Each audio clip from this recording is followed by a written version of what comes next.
संयुक्त रूप से लगभग 50 माओवादी आत्मसमर्पण कर रहे हैं, जिसमें मुख्यतः पीएलजे बटालियन नंबर 1 से 1 सदस्य, कंपनी नंबर 2 से 4 सदस्य, इसी प्रकार कंपनी नंबर 7 का 1 सदस्य है और कुतुल एरिया कमेटी, इसके अलावा नेशनल पार्क का जो प्लाटून नंबर 2 है उसके 1 और 2 सदस्य शामिल हैं। इसके अलावा जनताना सरकार, केएमएस अध्यक्ष, सीएनएम अध्यक्ष, militia platoon commander, militia platoon सदस्य, भूमकाल कमांडर, इस प्रकार जितने भी जो इनके और अदर जो सपोर्टिंग रोल वाले जो ऑर्गेनाइजेशन के सदस्य हैं, उन्होंने भी सरेंडर किया है और टोटल 50 माओवादियों ने, और जिनके ऊपर 68 लाख का इनाम है, चाहे वो डीआरजी हो, बस्तर फाइटर हो, सीआरपीएफ, कोबरा, इसके अलावा एसटीएफ, सारे जो बटालियंस है, सारे फोर्सेस है, इनका ही महत्वपूर्ण योगदान है। पिछले दिनों में आपने देखा होगा कि पिछले एक साल 3 महीने में लगातार माओवादी जो एंटी नक्सल ऑपरेशंस में लगातार वृद्धि हुई है और जिस पर से बीजापुर जिले की अगर हम बात करें तो अभी तक पिछले साल से लगभग 656 माओवादियों को गिरफ्तार किया गया है। इसके अलावा 346 माओवादी अलग अलग मौके पर सरेंडर किए गए हैं और 141 माओवादी अभी तक न्यूट्रलाइज किए गए हैं। ये नक्सल विरोधी अभियान लगातार जारी रहेंगे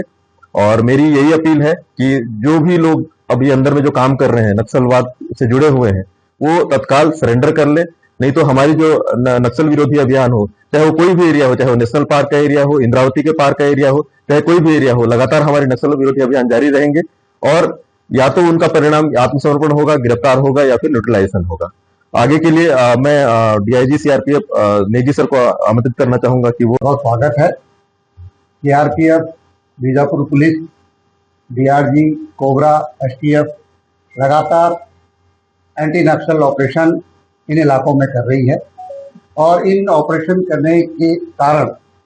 नक्सलों के मनोबल को तोड़ने में हम लोग सफल हुए हैं और उनकी गतिविधियों को अंकुश लगाने में हम लोग सफल हुए। ये अभियान हमारा लगातार जारी रहेगा। जो ये 50 आज आत्मसमर्पण किए हैं, ये बहुत सकारात्मक कदम है और जो हम कैंप नए नए जगह खोल रहे हैं, उससे स्थानीय जनता का सरकार के प्रति विश्वास बढ़ा है और जो स्थानीय प्रशासन विकास का कार्य कर रही है, सड़क है, स्वास्थ्य है, पानी है और शिक्षा है, इन पे जोर दे रही है और वो काम वहाँ चल रहे हैं। तो इनके कारण स्थानीय जनता सरकार के प्रति आ रही है और उनका जो माओवाद से मोह दूर हो रहा है। आपके माध्यम से फिर जैसा श्री साहब ने बोला कि एक बार माओवादियों से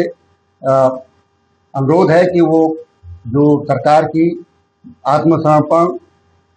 की नीति है उसका लाभ उठाएं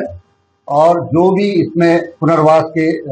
चीज़ें हैं उसमें लाभ उठा करके अपना स्वरोजगार पाए। तो ये जो कदम है, ये बहुत सकारात्मक कदम है और बीजापुर में हम लोग साथ की स्थापित करने में सफल हुए।